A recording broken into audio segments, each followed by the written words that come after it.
tout le monde. Finalement, je crois que c'en était un.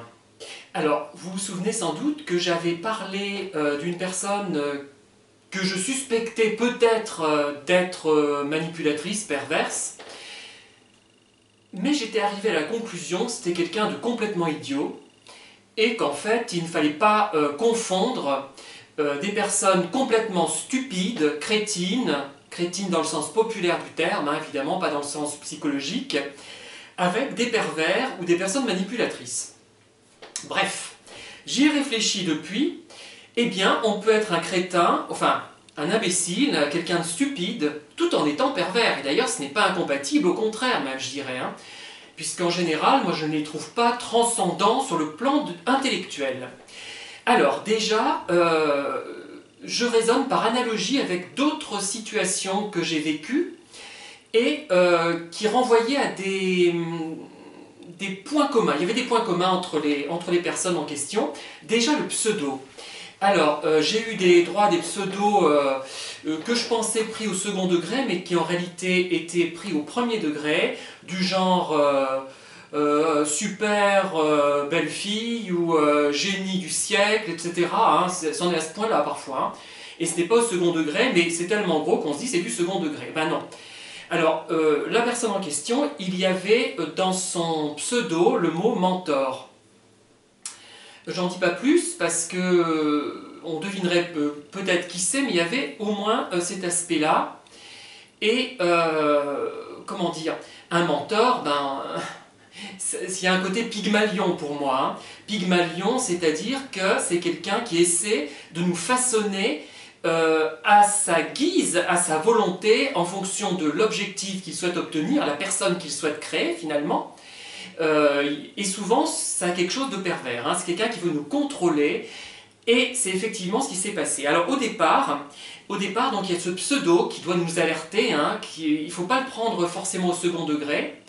Il y a les photos qui paraissent bizarres, où la personne paraît prétentieuse finalement, hein, se met sous un jour très favorable.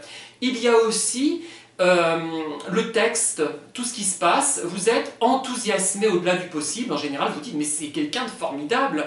On va pouvoir converser par mail, par le biais de ce chat, etc. C'est formidable. Mais en fait, non, c'est pas formidable du tout. Hein. C'est une catastrophe, au contraire. Mais on ne le sait pas à ce moment-là. On est enthousiaste, on est un peu saoulé, hypnotisé, je sais pas quoi. Et le discours qu'il nous envoie, sur le moment, nous paraît génial, très pertinent, plein d'idées, mais c'est qu'on ne veut pas voir, en fait, souvent, puisqu'après, une fois qu'on a pris un peu de recul, on se dit, mais ce qu'il écrivait, c'était complètement mal structuré, ça paraissait génial parce que c'était original, mais ce n'était pas original réellement. Ça paraissait original parce que c'était mal fichu. Voilà. Et il lançait en fait ce type-là et les autres du même genre, hein, des phrases qui paraissaient intellectuelles, parfois difficiles à comprendre, ambiguës, voilà, et vous étiez enthousiaste, vous dites, tiens, c'est quelqu'un, d'ailleurs, qui souvent font allusion, mais ça c'est peut-être l'objet d'une autre vidéo, hein, à des problématiques personnelles quand ils étaient jeunes. Souvent, enfin plusieurs m'ont dit, du moins, mais on ne peut pas en tirer une conclusion générale, hein, ce n'est pas scientifique sinon comme approche, plusieurs m'ont dit qu'ils avaient eu un problème de coordination de mouvement étant gamin. Donc je me suis dit, est-ce qu'il y a un rapport entre ça et la perversion narcissique? Enfin, je ne sais pas lequel, mais il y a peut-être quelque chose à creuser. Mais c'est une hypothèse vraiment qui demande à être validée. Hein. Et en fait, si vous voulez, donc ce discours très agréable, et dans tous les cas que j'ai rencontrés du même genre, pendant la soirée, on y pense, ça nous fait rêver, on se dit tiens c'est marrant, c'est agréable comme conversation, on va bien s'amuser. Bon, surtout que les personnes souvent sont loin, donc la rencontre ne se fera pas, hein, c'est souvent juste de l'internet. Et bon, au moins, je dirais un correspondant original, intelligent. Alors, on oublie que ces phrases n'ont aucun sens, qu'elles sont mal structurées, que ça dénote vraiment des carences sur le plan du français. Hein, c'est proche de l'illettrisme même, dans certains cas, hein, moi j'ai remarqué ça. Mais on l'oublie. On veut l'oublier parce il y a deux choses. On a été hypnotisé par une attitude de m'as-tu vu, mais de m'as-tu vu qui fait semblant d'être humble. qui se décrit de façon humble, mais qui en fait est très prétentieux, hein. Enfin voilà. Et il y a aussi la volonté, on a envie de croire que la personne que l'on a au bout de d'Internet est quelqu'un d'intéressant, parce qu'on a toujours envie de croire ça, et parce qu'on est très bienveillant finalement nous-mêmes, hein. On n'arrive pas à se dire, enfin, sur le moment du moins, à se dire que la personne est malveillante et qu'elle veut nous enquiquiner dans le meilleur des cas ou qu'elle veut nous faire vraiment du mal dans le pire des cas, parce qu'il y a différents degrés, hein. Et c'est quelqu'un, en fait, au bout d'un moment, avant même que vous téléphoniez, parce que la phase téléphone va être cruciale, moi je trouve, hein, dans les cas que j'ai observés du moins. Alors il commence à vous faire des compliments, d'ailleurs réalistes, hein, ça correspond à la réalité. Enfin, moi, ce que ces personnes m'ont dit, c'était très moi, enfin oui c'était ça, c'était moi, les compliments étaient justifiés, allez, donc ça m'a appris quelque chose sur moi, ça m'a confirmé ce que je pensais, et il y a eu ensuite des critiques qui sont venues quand la personne s'est rendue compte que j'étais bien accroché, que j'étais enthousiaste, formidable, et des critiques justifiées elles aussi, mais moi ça ne m'a pas vexé, parce que je ne me vexe plus, comment dire, je sais pas, j'arrive plus à me vexer. Ça dépend sur quoi, hein. Je dirais pas, il y a quelques thèmes qui me vexent beaucoup, mais là ça m'a pas vexé du tout, je dis elle a raison, oui. Mais c'était quand même des critiques, et c'était, même si ça ne m'a pas vexé, je me dis, mais c'est un élément que j'ai pris en compte qui m'a paru bizarre. On ne dit pas ça à quelqu'un quand on ne l'a pas rencontré, et même quand on l'a rencontré, on ne le dit pas, hein. Enfin, voilà.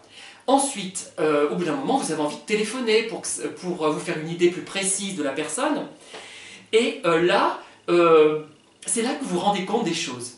Soit vous tombez sur une personne qui, au bout d'un moment, très vite réclame que vous l'appelez souvent, et après, une fois que vous l'appelez souvent, elle vous reproche de l'appeler trop souvent.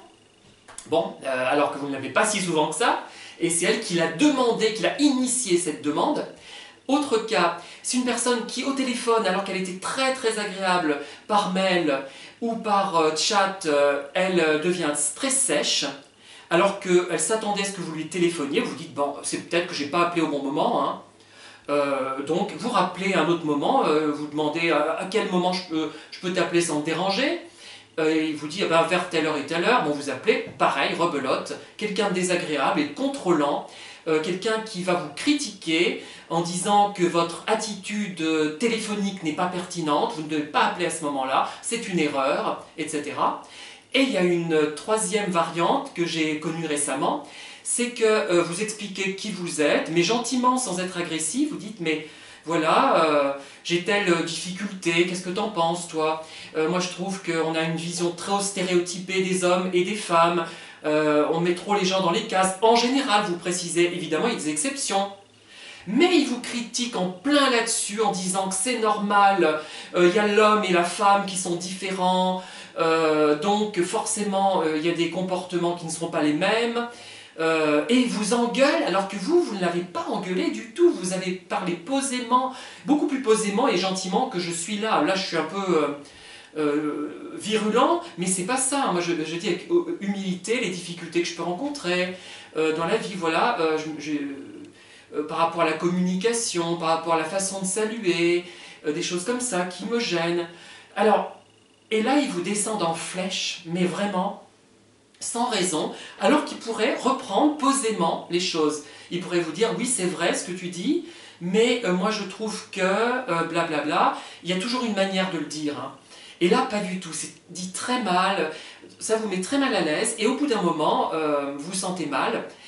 Quand vous n'êtes pas initié avec ce type de problème, ce type de personne, je dirais, vous essayez de vous justifier, vous continuez la conversation, vous n'en finissez plus, ça dure, et la personne vous laisse vous empêtrer encore plus, hein, alors que vous n'avez pas tort, personne n'a... Enfin, vous avez raison. C'est comme si quelqu'un vous disait ah ben c'est très bien que les filles soient soumises et que les hommes soient dominants. Bon, on dit ça en plaisantant, mais c'est gros, voilà, c'est des énormités comme ça. Vraiment, c'est de l'ordre de l'énormité, c'est pas de l'ordre de la nuance, hein. C'est de l'ordre de la bêtise, mais du beauf. Ils jouent au beauf. Alors qu'ils ne peuvent pas penser ça, c'est pas possible, à moins d'être vraiment stupide. Voilà. Donc c'est pour vous emmerder qu'ils vous disent ça. Voilà. Alors, à la limite, vous auriez défendu le contraire. un point de vue différent, il sera allé dans le sens opposé. Ils n'ont pas de point de vue, ils s'adaptent à la personne. Ils vont savoir, pour la guicher, ils vont aller dans son sens, lors de la phase préliminaire en fait, et ensuite pour la descendre, ils vont aller à l'inverse de ce qu'ils ont exprimé. Comme ils n'ont pas d'idée bien précise, enfin ils ont une idée, si, ils ont des idées, mais ils n'ont pas d'opinion, ils n'ont pas vraiment de personnalité. Ces gens, leur but c'est de détruire les autres, de leur faire du mal, dans le meilleur des cas des agacer, comme les trolls sur internet, hein. On en a comme ça, hein. Voilà. Et quand vous êtes aguerri vis-à-vis de ces personnes, eh ben vous mettez vite un terme à la conversation, mais en restant quand même soft. Dites, bon, moi j'ai fait la chose suivante, je vous ai dit, bon, j'ai laissé parler, j'ai dit, mais il est complètement fou, soit il est idiot, mais à un point, c'est pas de sa faute, c'est ce que j'ai dit dans une précédente vidéo, mais on peut être idiot et pervers, hein, et d'ailleurs, en général, quand on est pervers, on est idiot, à mon avis, hein, les pervers intelligents, pour moi c'est incompatible, hein, vraiment d'une vraie intelligence du moins. Et quand vous êtes un peu aguerri, vous dites, voilà, ben là je n'ai pas trop le temps de continuer la conversation, parce qu'il faut être hypocrite, hein, j'ai autre chose à faire, donc je pense qu'on est sur la même longueur d'onde, on pense la même chose, mais au téléphone c'est pas facile à expliciter, il faudrait qu'on se voit en vrai, on aura l'occasion d'en reparler, etc. Et là, vous sauvez, moi je me suis sauvé, je me suis dit, ce type-là, il faut absolument que j'arrête, parce que ça va m'énerver, ça va me... mais si j'arrête à temps, ça ira. Voilà. Et effectivement, que ce soit un idiot ou un pervers, d'ailleurs, c'est pareil. Hein, entendre des choses aberrantes, mais des choses, des théories indéfendables, c'est ça, c'est indéfendable. Ce n'est pas une question de point de vue, de nuance. Il y a des choses qui ne sont pas défendables. Voilà. Ou alors, il faut l'expliciter avec beaucoup de finesse et expliquer pourquoi... mais dans la nuance, parler de certains cas particuliers. Sinon, on tombe dans le discours raciste, homophobe, sexiste et que sais-je encore. Voilà. Il y a des choses qui ne sont pas admissibles, sexisme, homophobie et racisme, mais ces gens-là, rien ne les retient et ils paraissent effectivement sexistes, homophobes et racistes. On peut le paraître en défendant un point de vue très nuancé. Comment dire, il y a des gens qui ne le sont pas et qui vont le paraître. Parce qu'ils vont expliciter un cas particulier d'aberration liée par exemple à à l'homophobie, mais ils vont ils vont prendre un cas particulier de comportements d'homosexuels qui sont inadmissibles, mais ces comportements inadmissibles, on va les retrouver chez les hétérosexuels. Donc ce n'est pas une question d'homosexualité, c'est une question de gens pas intéressants, et puis c'est tout, hein. Voilà, il y en a des cons, il y en a partout, hein, pour exprimer cette opinion triviale que je n'aime pas trop exprimer, mais ça veut dire ça. Donc, mais là, c'est autre chose. Vraiment, ils défendent l'indéfendable. Et moi, dans ces cas-là, je préfère calmer le jeu. J'ai pas envie de me retrouver avec un pervers qui va me harceler après encore sur Internet, ça m'amuse pas. Hein. Bon, après, voilà. Et je dis, ben, voilà. Je dis, bon... j'ai été hypocrite, c'est une technique, je crois, pour se défendre, parce que puis on n'a pas envie, j'ai pas envie d'argumenter, l'argumentation n'aurait servi à rien. Il fallait que je raccroche, mais avec cette attitude, je l'ai quasiment raccroché au nez finalement. Et c'est moi qui ai eu le dernier mot, mais ce type-là n'était pas clair, hein, pas clair du tout. Et c'est horrible parce que les pervers réussissent à nous faire croire qu'ils sont intelligents, qu'ils sont gentils, qu'ils sont beaux. Mais celui-là, il avait un visage, mon Dieu, mon Dieu. Vraiment, s'il y a un concours de beauté, là je peux me présenter si tous les gens sont comme lui. Hein. Bon là c'est pas gentil ce que je dis, parce qu'on peut être pas beau et pas pervers, mais bon, en plus il était pas... Il avait rien pour lui, mais son attitude était telle qu'on allait lui trouver des qualités qu'il n'avait pas. Voilà. Voilà ces exemples. Alors, il y a donc effectivement, il faut se méfier des pseudos. Faites attention aux pseudos. Si vous paraissent prétentieux, ne vous dites pas c'est du second degré, il faut l'accepter, il plaisante. Non, non. Souvent, pas toujours, il ne faut pas généraliser, souvent, déjà il faut se méfier et éliminer parfois les gens. C'est triste. Ou être très prudent. Parce qu'après, vous risquez d'avoir quelqu'un qui vous harcèle par le biais d'Internet, ou qui vous harcèle au téléphone même. Hein, mais là, je pense que le type en question, il a compris Qu'il soit complètement stupide ou pervers, en tout cas, moi, c'est quelqu'un qui ne m'intéresse pas, qui ne m'apportera rien. Je n'ai besoin ni de personnes vraiment bébêtes ou perverses.